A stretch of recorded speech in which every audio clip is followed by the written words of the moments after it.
Human calendar date, October 28th, 1793. Welcome to the train to Redamancy. Lynx here. And let's see how our train traveling goes. Cinder! Cinder! We are Cinder, by the way, in case you don't know. I awakened to Alouette touching my shoulder. I'm grateful I actually fell asleep this time. We're passing by the volcano now. Want to take a look? She pushes the cloth covering the nearby window aside. It's too early in the morning and too dark to see it, except a reddish light high above. A familiar sight, the glow volcano with active magma flow. This one seems a little shorter than the one I live on, for it's hard to tell in the dark.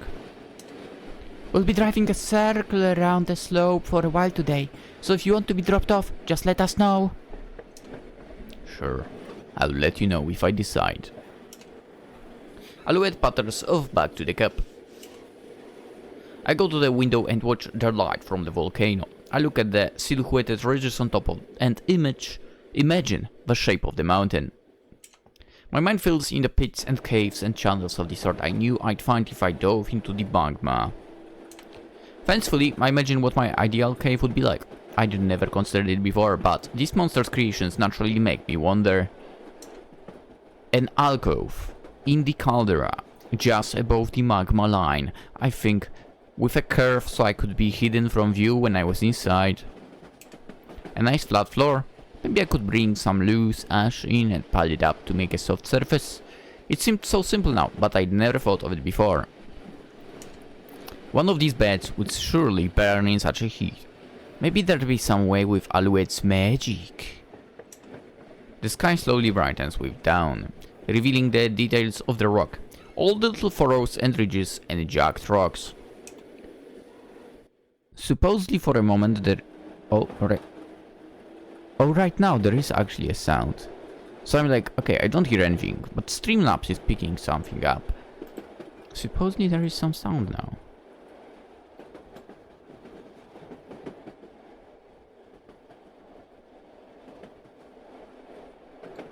There might be like a train, you know, train wheels going... Yeah, that's the sound. The sound of the train's wheels.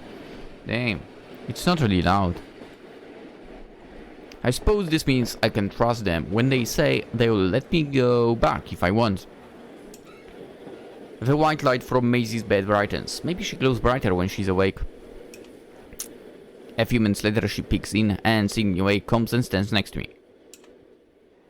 You are awake early? Alouette got me up to show me the volcano here. Oh, I see. I had something else to do with you today, if you can't spare the time. Flower crowns. Maisie shakes her head. This Meru's birthday today. She continues on to explain before I have to ask. The day of the year that matches one's birth. In the human world it is common to celebrate.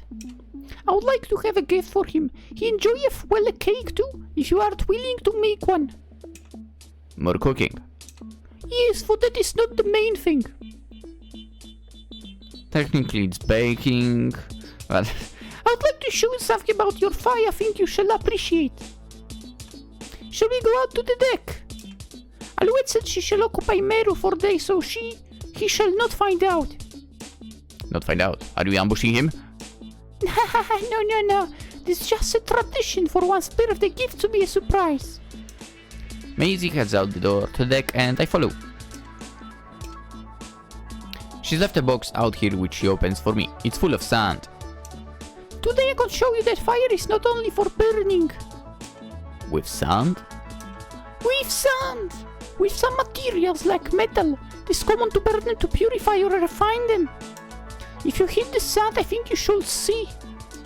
All you need to do is heat it enough to melt it, then let it cool again. Can't you do that? I'll see if I can get hot enough for that. I take a fistful of grains in my hand and start heating them. Since I only have to heat up inside my hand, it doesn't take long to get hot. But still, the sand doesn't melt. Obviously. How hot do I need to make it? I know not. How hot canst you make it? About as hot as lava, I guess. That is enough, I should think. Lava is melted rock, yes? Yes. Sand should surely melt by then. It will take me a while to go from the cold of outside to lava. I concentrate on heating just my hand, keeping my fingers closed tightly and holding it close to my body to block the wind. It might be better not to do this outside, but I can understand why she wouldn't want such heat inside the train. Should I bring you some coal? Maybe later. Did you just have this sand around? Ah, truth be told, this is some special sand I brought just for this. Just for what? I requested it for this. But, how did they know they would meet someone who could melt it? Before I can figure out how to ask what I want to ask, the sand has started to melt. By the time I feel it, I don't think I've seen, myself at least, sand melting, to be honest. That would makes me curious. By the time I feel it flowing in my hand, I've almost forgotten to let it cool. I let it flow into my other hand that I didn't warm at all. The sand is glowing red and flows in my hand. Macy pushes a tub of water at me and I recoil. Dip it in here. You do it. I don't like water. Oh, I cannot hold it. Just drop it inside. I let the molten sand run off my hand into the water. Predictably, the water sputters and splashes everywhere, and I have to jump back. Oh, I knew that would happen. I'm sorry. Here, I have some tongs. What's supposed to happen? Using the tongs, Maisie reaches in the water and fetches the sand I dropped. She draws a cloudy blue bed that shines and glimmers. What is that? Oh, it worked! How pretty! I peer into the tub. There is no sign of the sand I dropped. Is that the sand? It is! If you melt the stick down and coolest it, it becomes this gloss. True.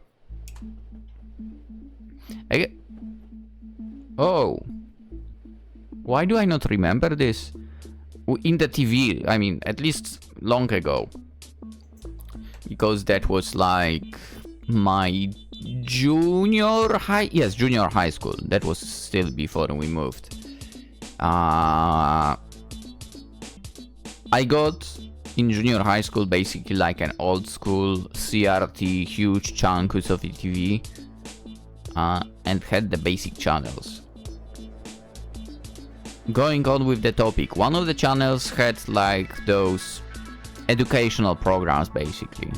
Or more like not educational programs, but programs that would show you some interesting things. And I definitely have seen glass being made from sand, yes. I am quite surprised I have not connected that when they talked about melting the sand. And well, I think that would mean I did see that process. I still don't remember the melted sand, or how it exactly looked like.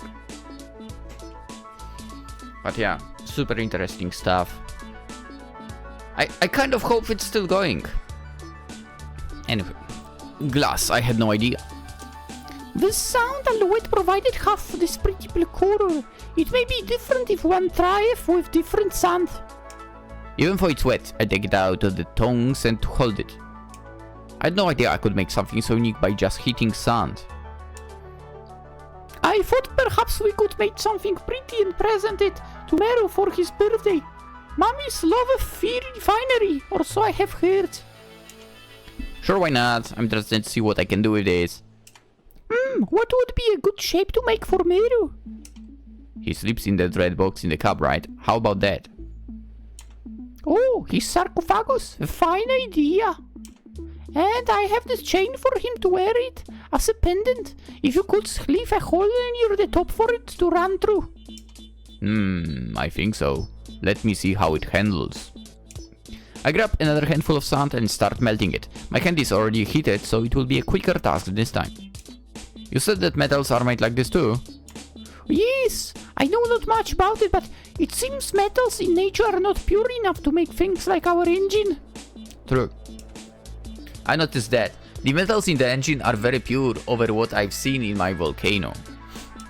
It seems they melt away the rocks surrounding pieces of metal to make it pure. Because the metals don't melt as easily as the rocks? If you sayest so, you would know better than I. Haha. Well, I just know what I've seen. The sand is a liquid in my hands now. If I want it to be a particular shape, I think I have to let it cool to where it's soft and pliable, but not too much liquid. You can't swim in the lava then? I can. It's nice and warm. Nice and warm! Most of us would burn to a crisp. I see you got my joke. Oh, you! I can feel the smile on my face again. A reflexive reaction to happiness. Maybe some of the other monsters have reason to feel happy in their natural life when they capture long-awaited prey or a bear young. Food was never difficult to come by for me, nor any other necessity. I squeeze the molten glass into the shape of Meru's sarcophagus as I remember it. Getting the temperature just right so the glass moves but doesn't just flow away is challenging. More than once I make the shape but the glass slouches because it's too hot. Eventually I learn the right heat. Once the basic shape is made, I start scratching in some of the details with my nail. Ooh, you're going to decorate it? I think I can. I start by scratching in the seam around the edge where it opens up. I like this level of heat. It's pretty easy to make it carefully. The glass is hard enough. It's easy to not make a mistake. Next, I do the lines around the lid. You've probably seen it more than I have. Does it look like this? Missy squints at it, apparently having trouble looking closely at it when it's so hot. I think so. The eye might be too hard to do barehanded. My fingers are too big.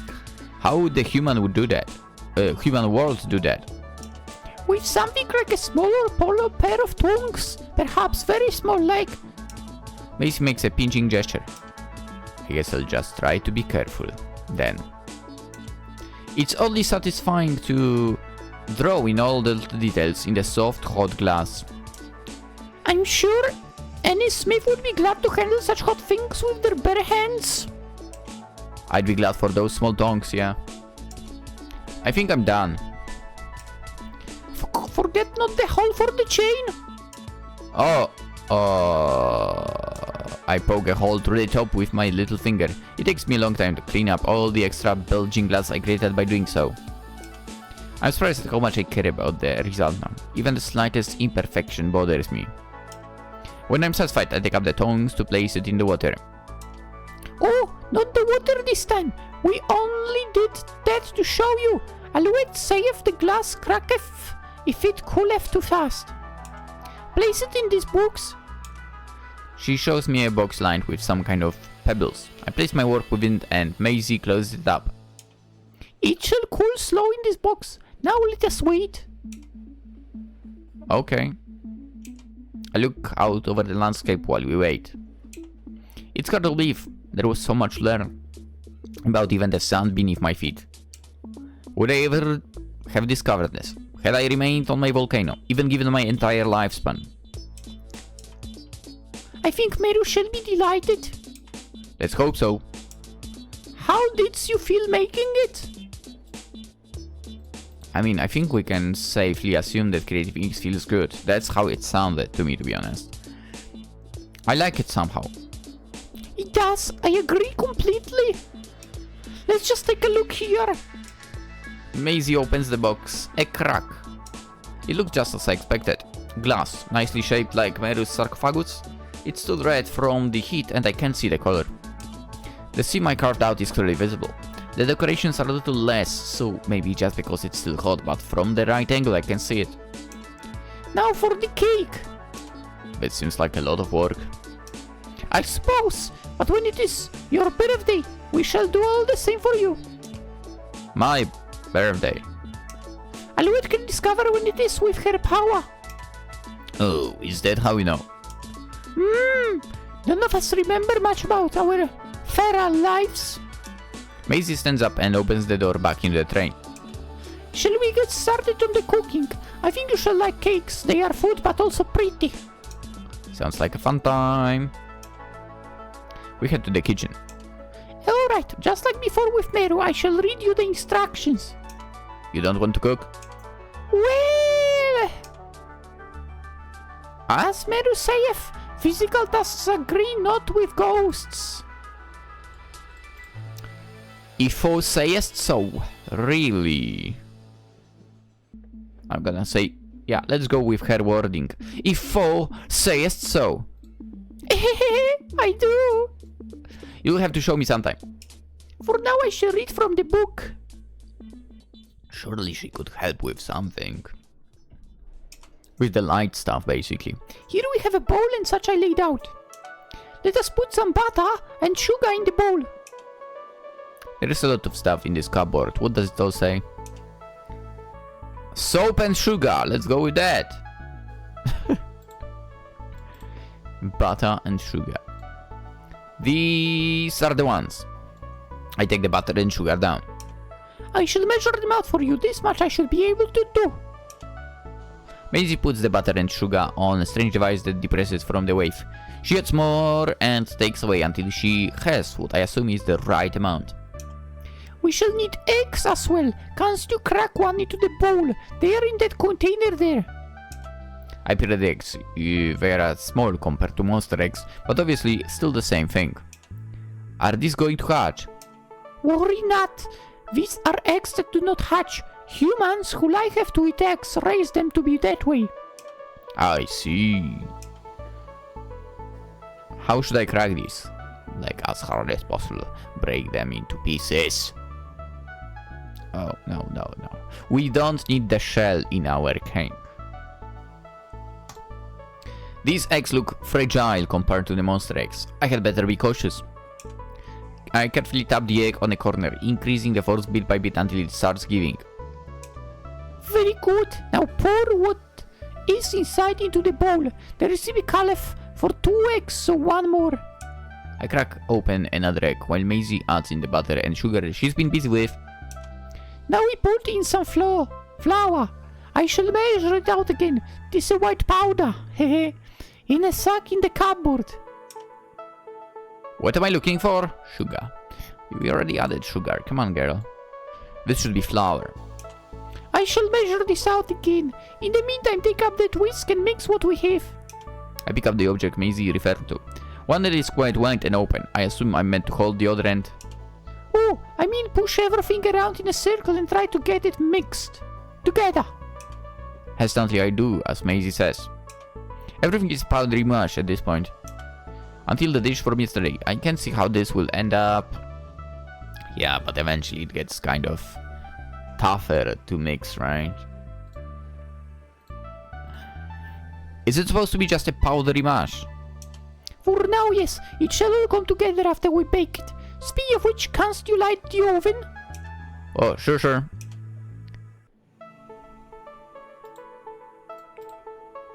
Small flame. I make an appropriate flame for the oven. Just like yesterday, I light the wood in the bottom of the oven. Oh, I've put in my share of flour. Let us mix it again.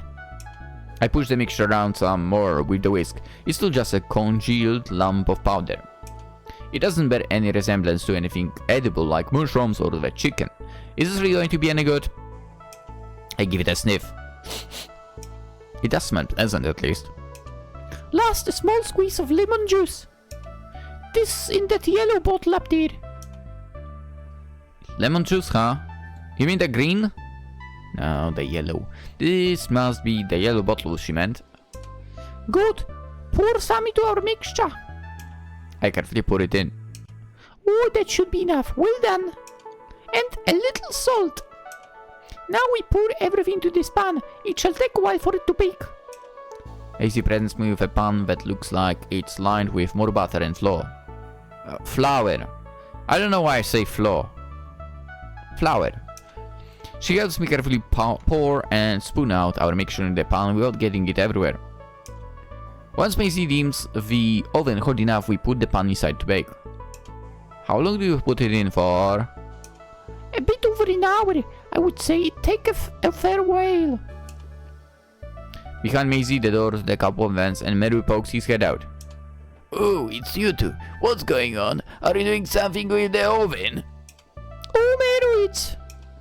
Cinder made the biggest fire she could inside the oven. Would you like to see? Oh, goodness me, I'll leave you to that. Meru retreats back into the cup in a hurry. Huh? Hehe. Maisie looks at me, biting her lip. He sure doesn't like fire. I was thinking all day what I would say if he caught us. That should keep him away for a while. In the meantime, we'll let the cake bake. Oh, and the pendant should cool while we wait. I spend the baking time talking with Maisie. She tells me about the food of the human world, for like me, she can't eat it much. Ooh. She tells me that they have farms, fields of edible plants that go on forever. A far cry from this harsh land where monsters seize every mouthful with tooth and claw. They have houses to live in that stay warm year round, in which you never need to fear predation. When the cake is almost done, Maisie walks away to fetch the glass. It strikes me that I'm among one of the monsters who would accept such an existence. The large savage beasts I sometimes see prowling across the plain would have little tolerance for peace. Alouette is a human, as best as I can understand, for she's from another world. All of us are similar in shape to her. Why? Cinder, look! Maisie proudly holds up the glasswork. I did, now hanging from the golden chain she brought. The blue color is vivid and the glass is almost clear since we let it cool rather than soaking it. Wow, it's beautiful. Isn't it? Oh, Meru shall be delighted. I shall hold on to this and make sure he knoweth who made this special pendant. Thanks, I could make one anytime, I bet. It's fun. Oh, would you make one for me? Yes. Oh, lovely. I shall look forward to it. Sure. Awkward. The cake should be about done now, I think. Oh, the cake. Yeah, let's see. I open up the oven and take out the pan. Oh, alright. You need not oven mitts. How silly of me. To my surprise, the sudden mass of powder from before has formed into something like bread. It looks and feels like bread, but it smells fragrant and sweet. Is it bread? This a cake. A sort of sweet, rich bread for special occasions. Now all that's left is to surprise Meru with his cake and gift, right? Yes, for... I would appreciate if you set that down. This is unsettling to see one holding a burning hot pan. Oh, sure. Quietly, Alouette creeps out of the cup, carefully closing the door behind her. Is everything ready, Maisie? Cinder? Yes, everything went well. What of Meru? He'll be busy just a little while longer. Ah, the cake smells lovely. Ah! 4 shots, thanks, Cinder. Thanks, Cinder. Oh, You can say you're welcome when someone tells you thanks. you're welcome? Now let's not delay. Let's get everything ready. Alouette draws some colored sticks out of the drawer and sticks them to the top of the cake. She then raises her hand, and with some strange gestures of her fingers, the cake lifts out of the pan by itself and floats over to a plate on the dining table. I'll put out the lights. You two hide. Yes, Mom. Maisie flies away and conceals herself behind the screen around her bed. I head in the fireman's room. Make sure you can still see the room. We want to surprise Meru. I conceal myself behind the door to the fireman's room rather than inside the engine. Wait for Meru to come in. I'll use magic to signal you. When you see the sign, I'll jump out and yell surprise. But not too loud, Meru's. Well, we don't want to scare his bandages off, you know. Alright, I'm hiding away. Get ready. Through the crack of the hinge, I can see Alouette underneath the dining table, and the lights in the train go out. Meru doesn't come out right away. We wait for several minutes in the dark. Alouette giggles from time to time, and Maisie promptly shushes her. Finally, Meru comes. A thin strip of light shines across the car from the open door of the cab. What's all of this? Slowly, he wanders out in the middle. Mistress Alouette, Maisie, Cinder, what happened? Anybody? A tiny pinpoint of light materializes in front of my face, bouncing up and down. Alouette signal, I have to figure. I don't know what to do, so I watch Maisie and Alouette and jump out after they do. Surprise! Oh goodness! The light hit the train come up and the little colored sticks on the cake flicker with tiny flames. Happy birthday, Meru! Oh! You all remembered my birthday. Oh, I'm so happy. This day special day after all. Come sit, we have presents. Don't worry, put out the candles. Truly, you all didn't need to bother. It is my happiness, though. Oh, hush! It's your birthday and we're celebrating it, and that's that. Come sit down. Toot the suit. Alouette practically shows Meru in his chair.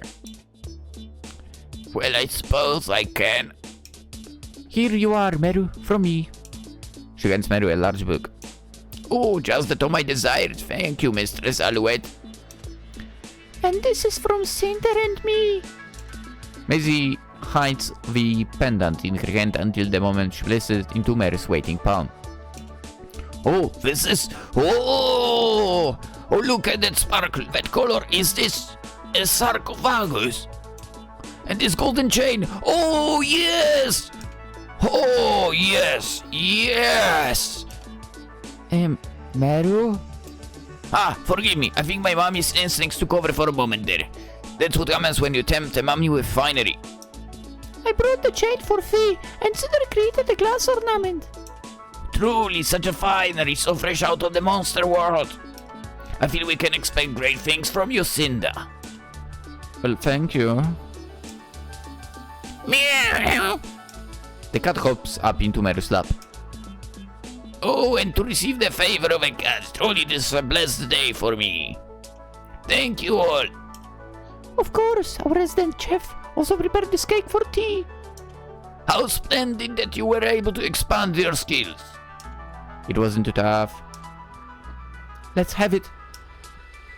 Alouette gets up on her knees in her chair to start cutting up the cake.